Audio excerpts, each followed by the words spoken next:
Do you want to be the very best, like no one ever was? Will you travel across the land, searching far and wide?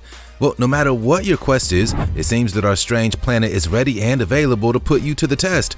Being the champion of something often requires being at your physical, mental, or even spiritual peak, training for years, if not decades, in order to achieve the pinnacle of competition. But for these downright odd challenges, you're gonna need something a little extra. From underwater ironing to the shin-kicking championship, here are the weirdest competitions around the world. This is the Great American Beard and Mustache Championship.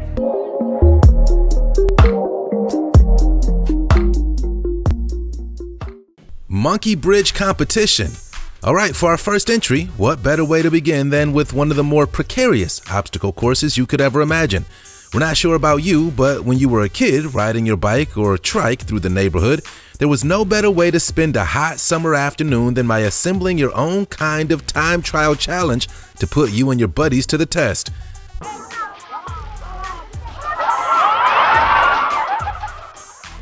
Well, in Vietnam, some people have taken that sentiment to a whole different level. Feast your eyes on the Monkey Bridge, a bicycle-based competition that requires its challengers to pedal a tiny bike across a slim section of wood, which is a customary pastime that has quickly become one of the more popular tourist attractions in the country. Across most of rural Vietnam, monkey bridges are a traditional means of crossing gullies and rivers off the beaten path, and while they're a relatively mundane feature of life to the locals, they can be incredibly difficult and even dangerous to cross for those who are not accustomed to them.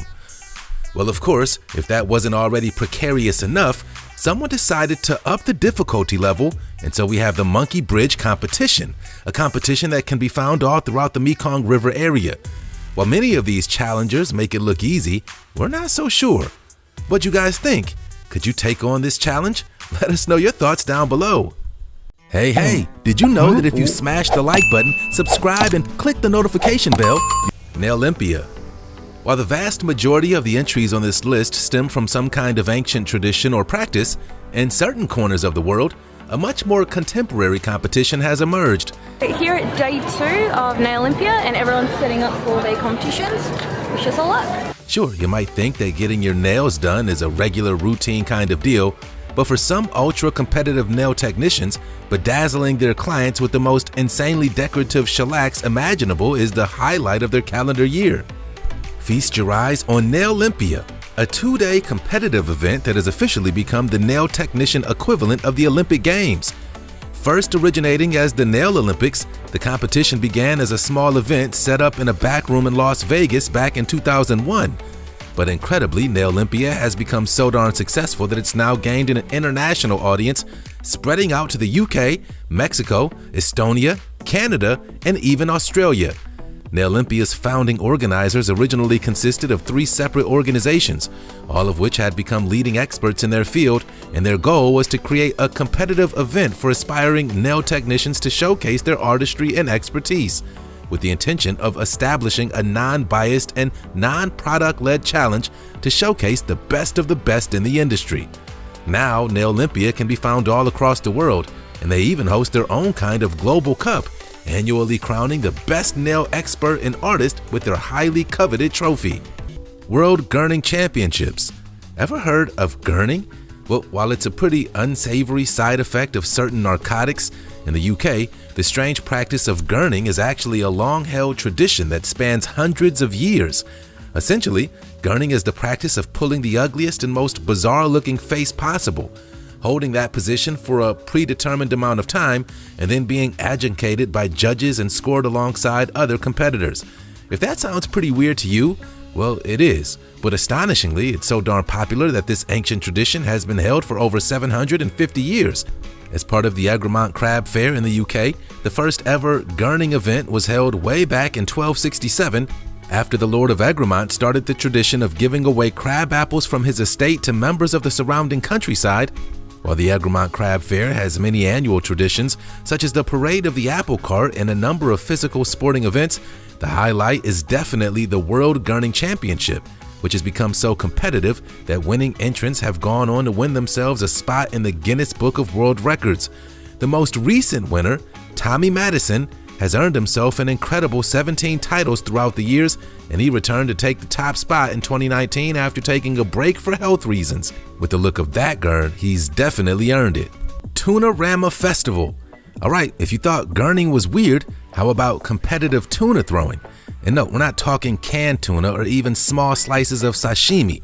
We're talking fully grown tuna fish, freshly plucked straight out of the ocean. Held in the coastal town of Port Lincoln in South Australia, a place where tuna tossing isn't just some sort of unconventional salad preparation. The highly coveted tuna toss is a part of a wider, annually held festival dubbed Tuna-Rama, a celebration of the town's rich seafaring history. While Port Lincoln is a little-known place for the most part, its impact on the Australian seafood industry is considered monumental.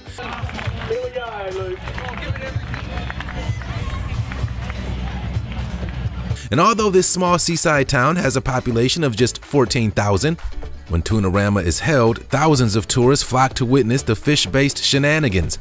Although the festival was first held back in 1962, the tuna tossing element wasn't added until 1979, when the festival promoters decided that the event needed an added extra kick. Allegedly, the inspiration for the tuna tossing event came from the method of unloading fish from boats as they arrived back in town with their haul. A very hands-on job that enabled fishermen to show off their Olympic-level tossing. Incredibly, there's even a lightweight prawn toss for kids. The current tuna tossing champion is an Olympic hammer thrower from Adelaide, Sean Carlin, a guy who managed to throw a tuna a staggering 122 feet back in 1998. Incredibly, his record is still yet to be beaten. Chess boxing. While the legendary mantra of Muhammad Ali told us to float like a butterfly and sting like a bee, it seems that this next extraordinary competition requires thinking like a chess grandmaster too. Sure, the art of boxing requires both physical and mental fortitude, and the ability to stand toe-to-toe in the ring needs just as much brain as it does brawn. But one competition in the UK has decided to take that sentiment quite literally. Held back in 2019, chess boxing was a craze that emerged in North London, where a ragtag crowd of curious onlookers descended on a dingy sports gym in order to watch two competitors trade blows like any other regular boxing bout.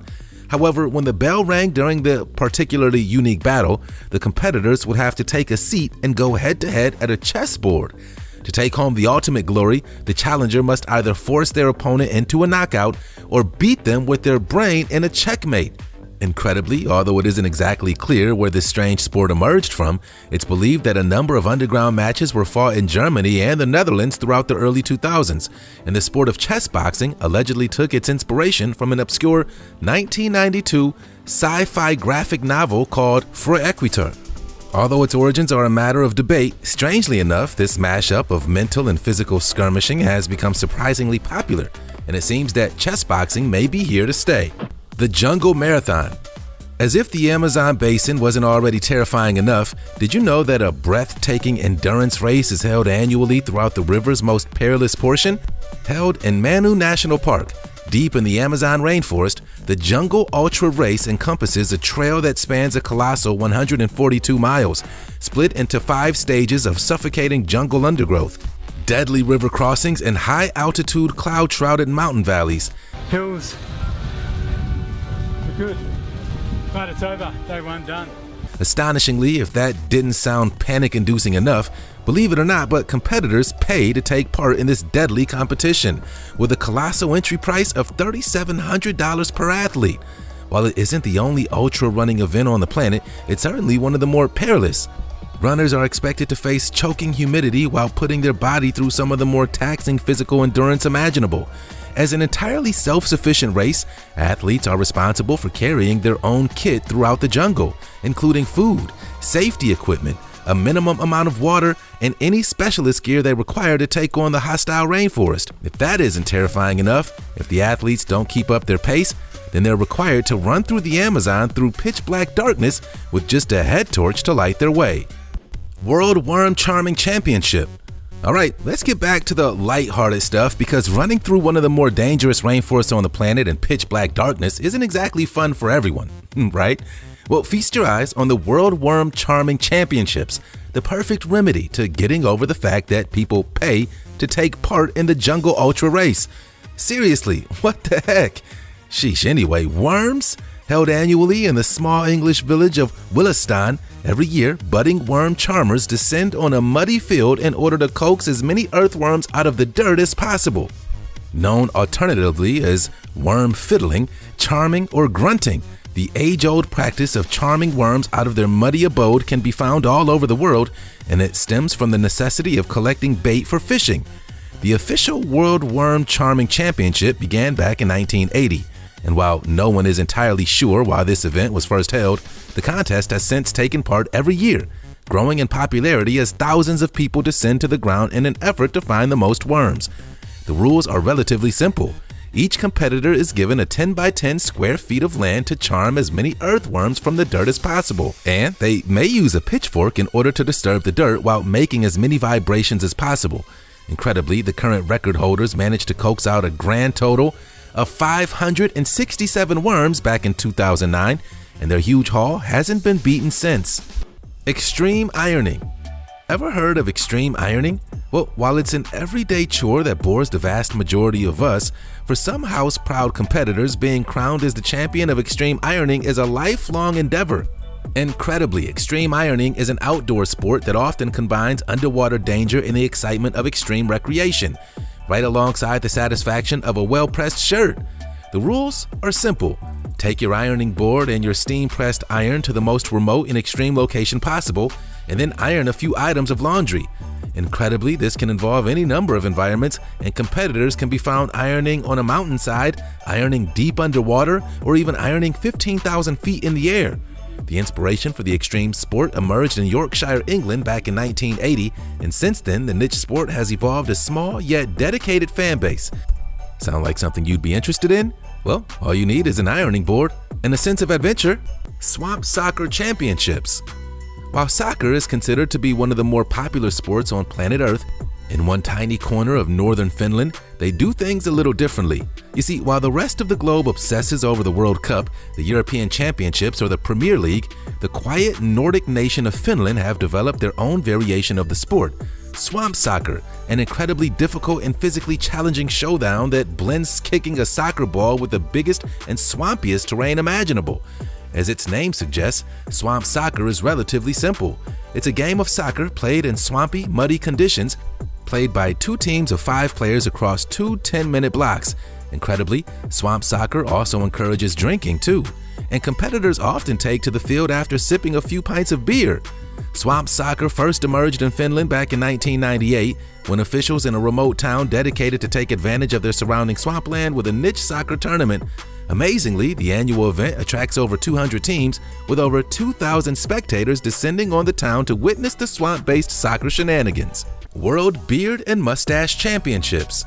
While growing an incredible beard and mustache is considered to be a trial of patience, often distinguishing old and wise individuals, when it comes to this next entry, growing the most incredible face fluff imaginable is a matter of both life and death. Seriously, these guys take growing facial hair to a whole new level of expertise. Incredibly, while growing facial hair is as old as humanity, the first ever official World Beard and Mustache Championship took place in Germany back in 1990, and ever since, it's become somewhat of a phenomenon. Every 2 years, hundreds of hairy men from all around the world take part in the competition, where competitors are tasked with styling their beards in all manners of weird and wonderfully wacky ways. Traditionally, there are 16 categories in the championship, each of which are broken down into 3 distinctive groups: mustaches, partial beards, and full beards. Held over 3 days of extensive facial hair judging, the next competition is set to be held in Auckland, New Zealand later this year. And with some of the most hotly contested beards of all time on display, it's said to be the event's most competitive year yet. Clawwalk. Sure, amateur Santa Clauses need their own kind of competitive spirit, and while there are numerous Santa-based competitions across the planet, none of them can compare to the festive importance of Clawwalk in Switzerland, an annual event that happens every year in order to kick off the ski season. In an effort to search for the best Santa Claus team in the world, teams of boarded competitors are pitted head-to-head through events of sleigh racing, chimney climbing, reindeer rodeo, gift giving, and the crowning glory, the Big Rat Race. Of course, all of these physically intensive contests occur in ankle-deep snow, and because of that, there's a surprisingly high level of athleticism involved. Hey, there's one way to lose those festive pounds. The Wife Carrying Championships. Ever heard of wife carrying? Well, while swamp soccer seemed like one of the weirdest sporting events that Finland had to offer, surprisingly, the quiet Nordic nation has another traditional sport in their arsenal.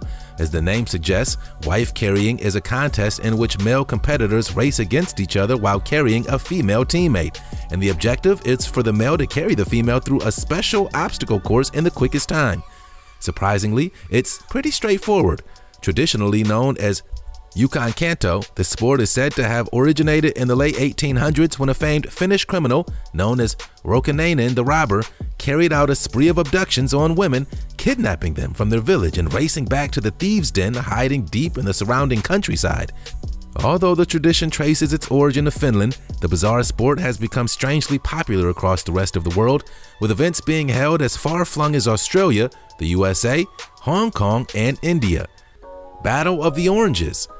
Every single year in the small town of Ivrea in Italy, hundreds of townspeople assemble themselves into 9 different squads, each with the intention of being crowned the ultimate victor of the Battle of the Oranges. Dressed in their elaborate battle attire, over the course of 3 days, men, women, and children hurl thousands of oranges at each other in an attempt to metaphorically defeat the other teams. Although the origins of this bizarre onslaught are historically unclear, some claim that the tradition stemmed from a revolt of the local townspeople who overthrew an evil leader by battering him with oranges. Incredibly, during the battle, over 500,000 pounds of oranges are destroyed. That's a lot of juice. Great Knaresborough Bed Race. And finally, what better way to end this weird and wonderful list than with the Great Knaresborough Bed Race, an event that, of course, traces its bizarre origins back to the long-held traditions of rural England. However, surprisingly, unlike the World Worm Charming Championships and the shin-kicking battles of old, this strange bed race first occurred as recently as 1966, a far cry from the centuries-old practices that have emerged from the British Isles.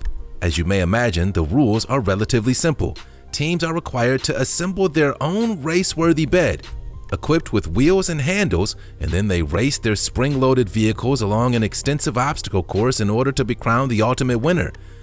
The course spans a total distance of 2.4 miles, and the current quickest record is just under 15 minutes. Why? Well, why not? Compared to some of the more bizarre events on this list, the Great Bed Race is surprisingly simple. The bed race is absolutely fantastic. It's just a wonderful, wonderful thing for now. Well, there we have it. Weirdest competitions around the world. What'd you guys think? Let us know your thoughts down in the comment section below. As always, thanks for sticking around all the way until the end.